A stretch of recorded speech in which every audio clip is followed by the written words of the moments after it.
Welcome back to the facts behind. मैं हूं अतनु और आज हम लोग डिस्कस करेंगे बागराम एयरबेस को लेके। कैसा लगता है अगर मैं आपको कहूं कि इंडिया प्रेजेंटली इस कंडीशन में नहीं है कि वो अफगानिस्तान का जो बागराम एयरबेस है उसको टेक ओवर कर सकता है। आपको कैसा लगता है डिपेंड करता है कि आप कौन से कंट्री से ये जो वीडियो है ये देख रहे हैं उसके ऊपर। प्रेजेंटली कुछ रिपोर्ट्स आया है जिस रिपोर्ट्स के ऊपर बेस करके हम लोग एक एनालिसिस कर सकते हैं और उस एनालिसिस से आपको पता चल जाएगा एग्जैक्टली पूरा खेल क्या है। पहले थोड़ा जान लेते हैं बागराम एयरबेस को लेके। 1950 में बागराम एयरबेस को बनाया गया था सोवियत के द्वारा। उसके बाद 2001 में यहाँ यूएस घुसा, मतलब अफगानिस्तान में यूएस घुसा और यूएस अपने तरफ से यहाँ स्ट्रेटेजिकली बहुत सारा डेवलपमेंट किया। आगे जाके यूएस यहाँ का डेवलप करने के बाद इसको काफी हद तक यूज भी किया है 2021 तक।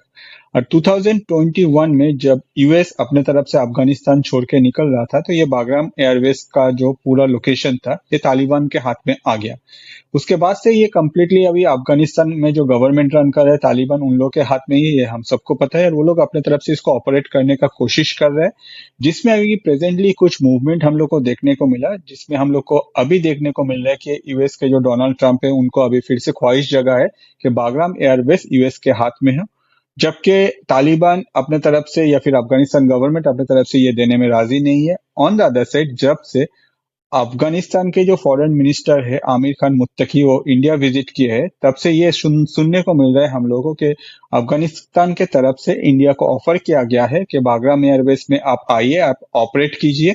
मगर इंडियन गवर्नमेंट क्या चाहता है ये इन्फॉर्मेशन अभी तक पब्लिक हम लोग को पता नहीं। जबकि बहुत सारे न्यूज चैनल्स या फिर बहुत सारे सोशल मीडिया में हम लोग को देखने को मिल रहा है कि इंडियन जो फाइटर जेट है वो बागराम में पहुंच गए। तो ऐसे बहुत सारा न्यूज जो है वो फैलता है। एग्जैक्ट सिचुएशन क्या है यही आज हम लोग डिस्कस करेंगे।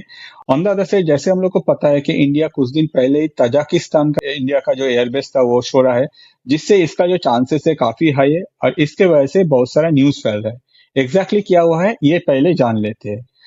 जैसे हम लोग को पता है कि कभी भी अगर इंडिया अपने तरफ से कहीं एयरबेस एस्टेब्लिश करने का लिए सोच रहा है या भी कोई भी मूवमेंट करने के लिए सोच रहा है, उसमें सबसे ज्यादा जो महत्वपूर्ण भूमिका निभाएगा वो है एयरफोर्स। और एयरफोर्स का खुद का एक असेसमेंट टीम है जिसको एयर इंटेलिजेंस कहा जाता है।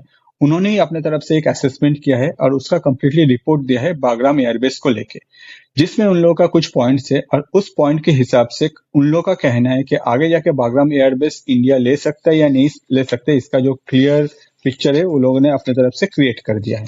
तो पहला पॉइंट है limitation of air combat range. जैसे हम लोग को पता है कि अगर कहीं भी कोई एयरबेस इंडिया अपने तरफ से एस्टेब्लिश करता है वो जो है वो इंडिया का जो एयर कॉरिडोर है वहाँ एस्टेब्लिश होना चाहिए। On the other side Bagram में अगर हम लोग इंडिया से फ्लाई कर रहे हैं जिसके बीच में आता है पाकिस्तान, पाकिस्तान का जो एयर स्पेस है वह हम लोग फ्लाई नहीं कर सकते, जिसके वजह से अभी अगर हम लोग देखें बागराम में हम लोग को इंडिया से अगर फ्लाई करके जाना है तो ये जो टोटल जर्नी है ये मोर देन 1000 किलोमीटर हो जाता है, जिसके वजह से ही हम लोग ये कह सकते हैं कि बागराम जो है वो इंडिया का एयर कॉम्बैट रेंज में अभी नहीं है।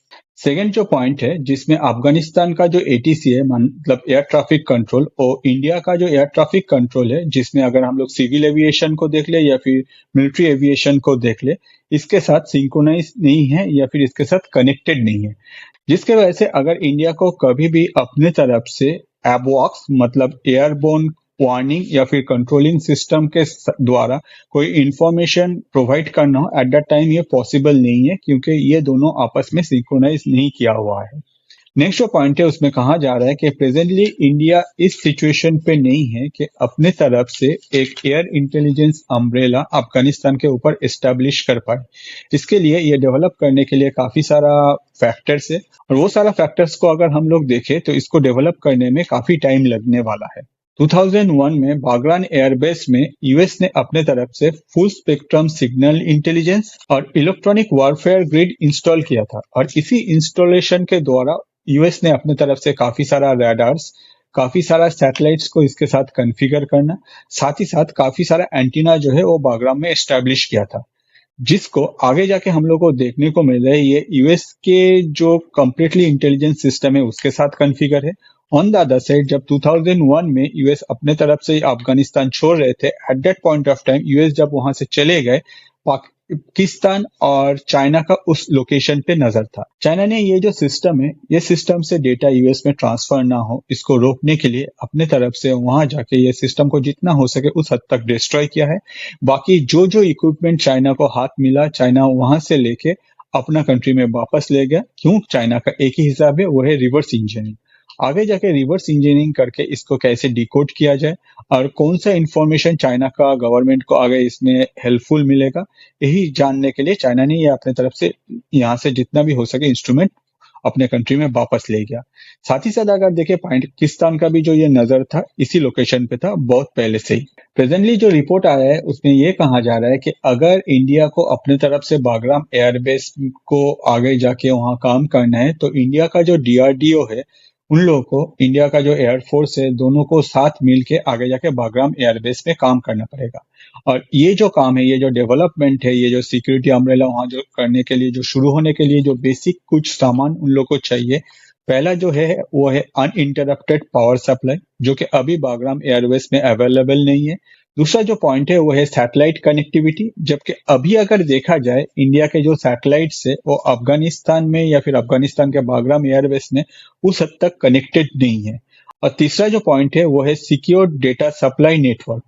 नो डाउट अगर देखा जाए ये नेटवर्क ग्रो करने में काफी टाइम लगता है, जिसमें बागराम में एक ऐसा लोकेशन देखना पड़ेगा जो सिक्योर लोकेशन हो। उस लोकेशन में आगे जाके इंडियन गवर्नमेंट को अपने तरफ से जो अपलिंक स्टेशन होता है वो एस्टेब्लिश करना पड़ेगा, और उसी अपलिंक स्टेशन के साथ जो बागराम एयरबेस है उसको वाया जो फाइबर ऑप्टिक्स होता है उसको कनेक्ट करना पड़ेगा, जिससे आगे जाके वो लोग अपने तरफ से काम शुरू कर सकते हैं। मगर इन तीनों पॉइंट्स में एक भी पॉइंट्स अभी अवेलेबल नहीं है बागराम एयरबेस में, जिससे इंडियन गवर्नमेंट या फिर इंडियन एयरफोर्स का वहां मूव करना इतना ईजी अभी नहीं है। इसके अलावा और एक फैक्टर है जिसमें कहा जा रहा है कि 2001 से 2025 तक अभी भी अगर देखा जाए, चाइना ने उस जगह पे काफी अच्छी तरह से अपना नजर रखा हुआ है। चाइनीज जो B2 सैटेलाइट है वो अपने तरफ से बागराम एयरबेस में हर एक मूवमेंट को मॉनिटर करता है।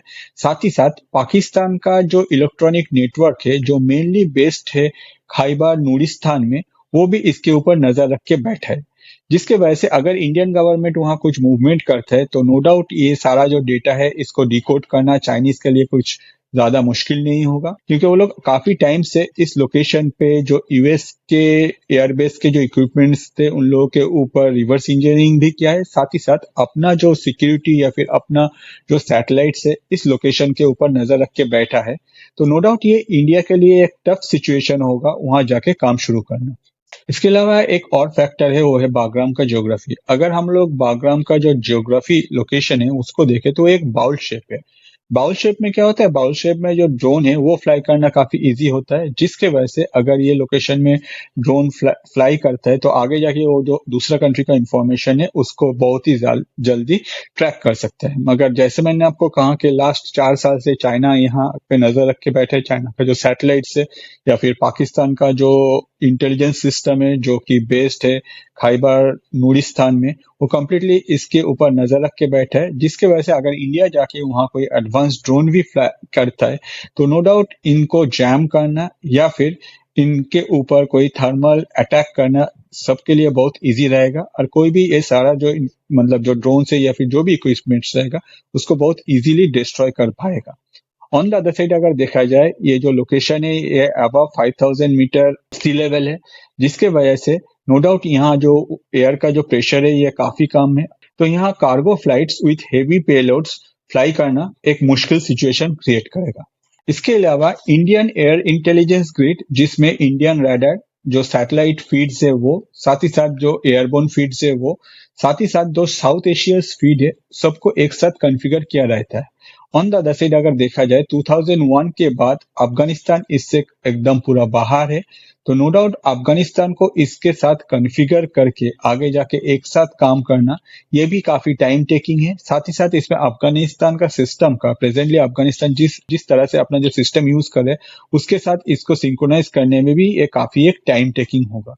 ऐसा नहीं है कि ये इम्पॉसिबल है, ये पॉसिबल हो सकता है, मगर उसके लिए इंडियन गवर्नमेंट को, जैसे मैंने आपको कहा कि इंडियन एयरफोर्स के साथ डीआरडीओ को जाके बागराम में रहना होगा और वो लोग को वहां से अपने तरफ से एक अपलिंक स्टेशन जो है वो डेवलप करना पड़ेगा।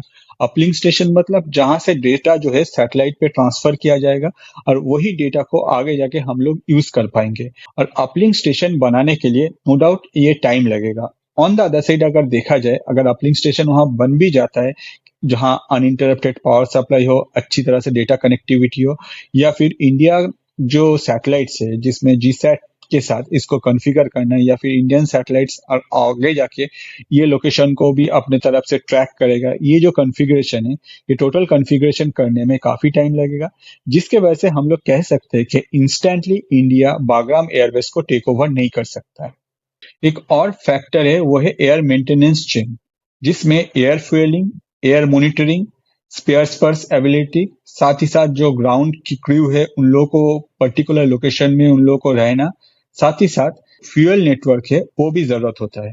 प्रेजेंटली अगर हम लोग देखें, ये सारा जो पॉइंट्स मैंने आपको अभी कहा, ये सारा पॉइंट्स में कुछ भी अभी बागराम एयरवेज में इंडिया के लिए अवेलेबल नहीं है, जिसके वजह से हम लोग ये कह सकते हैं कि इंस्टेंटली बागराम एयरवेज को इंडिया टेक ओवर नहीं कर सकता है। आने वाले दिनों में इंडिया अपने तरफ से डेवलपमेंट कर सकता है, और ये डेवलपमेंट अगर हो जाता है at that point of time, India अपने तरफ से बागराम एयरवेज को टेक ओवर कर पाएगा। मगर इसमें भी कुछ फैक्टर्स है जिसको अगर हम लोग चाहे इन फ्यूचर जाके हम लोग ये डॉट कनेक्ट कर सकते हैं, जिसमें प्रेजेंटली हम लोग को देखने को मिला, इसरो ने अपने तरफ से एक हेवी लोड रॉकेट लॉन्च किया है। आगे जाके ये मिलिट्री जो सेंटर से या फिर इंडियन जो सिक्योरिटी पार्ट है उसको हेल्प करेगा, ये भी कहा जा रहा है। तो क्या इसमें ऐसा कुछ है जो आगे जाके ये बागराम एयरवेज को अनइंटरप्टेड सैटेलाइट सपोर्ट देगा? हो सकता है कि इंडियन गवर्नमेंट यही प्लान करके भेजा है, मगर ये इन्फॉर्मेशन अगर आपको इस बारे में कुछ भी पता है तो आप कमेंट कर सकते हैं। ऑन द अदर साइड, अगर हम लोग प्रेजेंटली बागराम को टेक ओवर करने का कोशिश करें ये रिपोर्ट पढ़ने के बाद, तो हम लोग को लगता है कि ये अभी करना नहीं चाहिए। हम लोग को अपने तरफ से जो इंफ्रास्ट्रक्चर डेवलपमेंट का जरूरत है उस पर ज्यादा ध्यान देना चाहिए। हो सकता है कि इंडियन गवर्नमेंट वो ऑलरेडी स्टार्ट भी कर चुका है, जिससे आगे जाके इंडिया के लिए बागराम कभी भी थ्रेट नहीं बनेगा, उल्टा एक अपॉर्चुनिटी बनेगा। मगर प्रेजेंटली अगर इंडिया फास्ट मूवमेंट करने का सोचे, तो हो सकता है कि चाइनीज या फिर पाकिस्तानी जो इंटेलिजेंस सिक्योरिटी है वहां अपने तरफ से इंडियन जो इंफॉर्मेशन है उसको कुछ डिकोड करने का कोशिश करे, जो कि इंडिया के लिए एक नेशनल थ्रेट बन सकता है। तो आपको क्या लगता है प्लीज कमेंट कीजिए, क्योंकि आपका जो कमेंट है वो मैटर करते हैं। अगर आपको ये वीडियो अच्छा लगा प्लीज दोस्तों के साथ शेयर कीजिए। ये वीडियो इतना ही, नेक्स्ट वीडियो लेकर मैं फिर से हाजिर हो जाऊंगा। Thank you.